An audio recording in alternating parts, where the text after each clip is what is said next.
I don't know if you guys saw, there was quite the hubbub over the weekend about EVO. I think quite a bit of it was off the back of this. I sort of agree in some ways and sort of don't agree in other ways, but I thought it was a pretty interesting conversation to be had. EVO used to feel like one legendary event where the whole world came to compete. Now with 3 EVOs and 4 next year, 4 is a lot. It's slowly losing that prestige. I miss the days where there was only 1 EVO, 1 champion, 1 moment that defined the year. What if the Olympics happened twice a year? Would it still feel as special? People already miss the Olympics due to visa and cost issues, but we don't solve that by hosting more of them. Prestige comes from rarity. Quality is greater than quantity. I think there are good and bad things about the way EVO has expanded. A long time ago, there used to be more than 1 EVO a year also, but for a long time, EVO Vegas was like the big one. Once a year, it was the one, it was EVO. 2018 January was like the first time they expanded again back to EVO Japan. People were like pretty interested in it, but it was definitely like a smaller feeling event compared to main EVO. Even this year, EVO Japan had a lot of people, and it still kind of feels like smaller EVO. And I think to most people, EVO Japan is about as big and as prestigious as a tournament can get. That's not EVO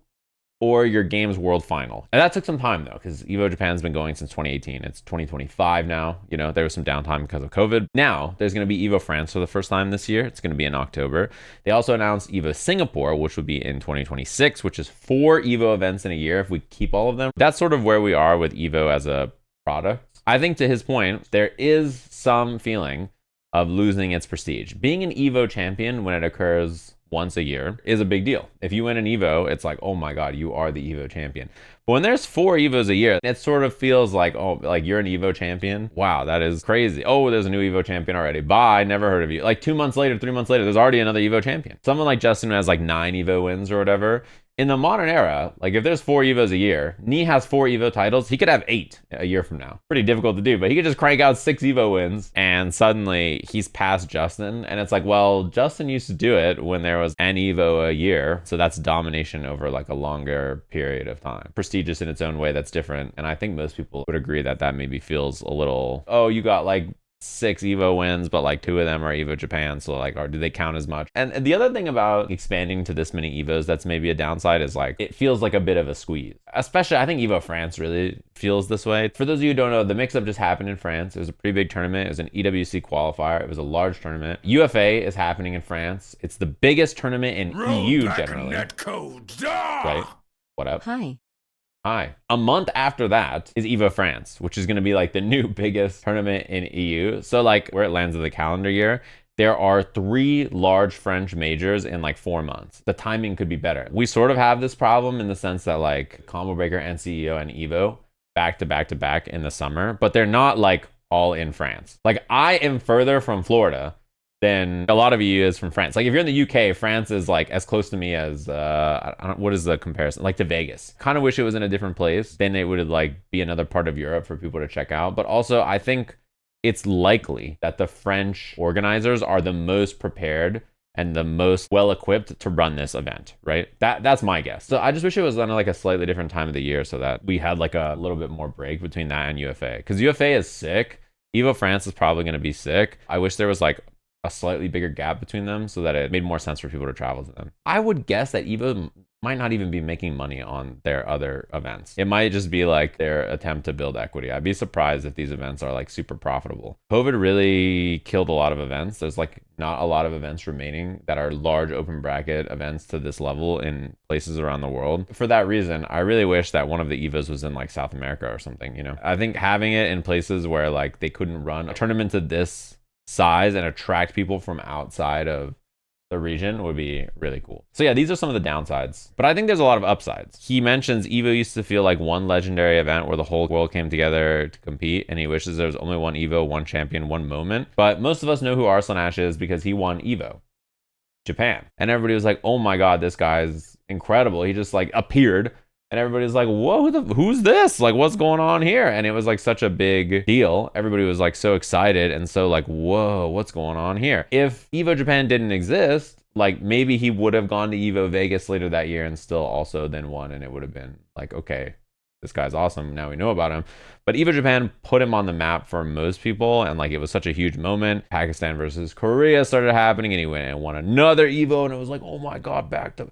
Like, whoa. It's not the same as if this EVO Japan didn't exist. And I think EVO Japan, when it first started, was like a pretty big tournament that most people were like, eh. Now EVO Japan is very prestigious for most people to win. But on that note, when you say someone is an EVO champion, which EVO is the main EVO? Which EVO matters the most to win? Everybody knows the answer is Vegas. EVO Vegas is EVO World, right? It's like the big one. We all know that that is the feeling of it and it's the thing of it. When commentators commentate EVO Japan, they will say, oh, that was really fun. I hope I can commentate like an EVO top 8 someday. In the same way that people, when they win the other EVOs, they want to win EVO Vegas. Is it awesome to win EVO Japan? Is it going to be awesome to win EVO France? Yes, but people want to win EVO Vegas. The other thing about expanding like this and having tournaments around the world, it's expensive, man. It's hard to have these tournaments. EVO is one of the only things that has the budget to do this kind of stuff and enable this thing in some regions and some places. And many places are not that far away from not having that many open bracket events left. If EVO only happened once a year and it was only in Vegas and then they just like fucked off for 11 months a year,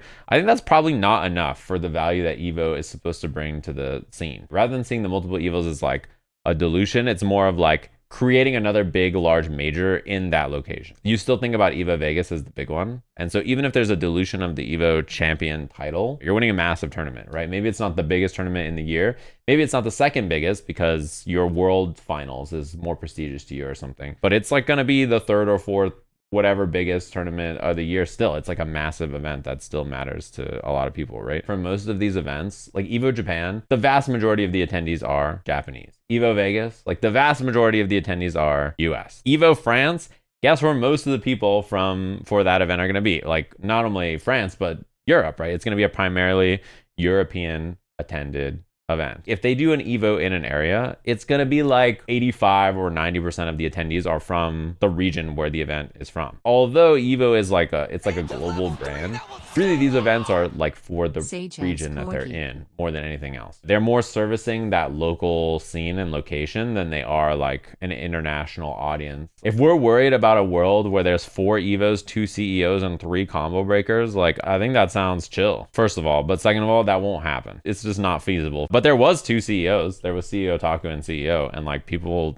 they were not upset. Actually, there was 3 CEOs, right? Because they had Dreamland also. I don't think people were upset. They were like, cool, we have more majors. You know, if you compare the current ecosystem of offline fighting game events to before, there was way more events. Lots and lots and lots and lots of tournaments have died.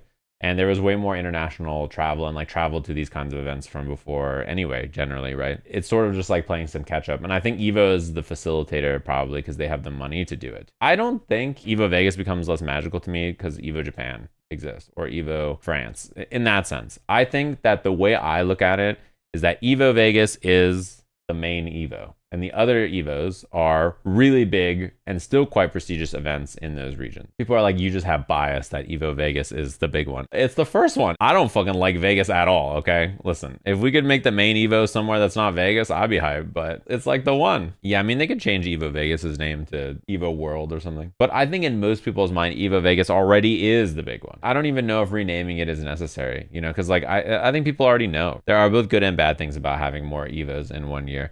I think that the positives probably outweigh the negatives. It may be easy to sit there from your house and just be like, we don't need more EVOs, who cares, man? But not everybody can go to them. Like if they host an event in South America, is it like, oh man, why are we hosting an event in South America? Like they could just come to EVO Vegas. Like, can they though? Like how many people from South America can just come to EVO Vegas? You know what I mean? Would that not be like such a big deal for the people who live there that can like just go to the tournament? If they hosted an EVO in Pakistan, don't you think like that would be a pretty big deal for people in the region compared to, you know, just like, oh, well, you could just go to EVO Vegas, right? It's hard, you know, to travel around the world internationally. It's expensive. I think the hard part for players is not necessarily that there's 4 EVOs a year. It's that they're like traveling to EVO, but also traveling to qualify for their Pro Tour circuit and also traveling to qualify for EWC. You know, it just makes your year extremely busy.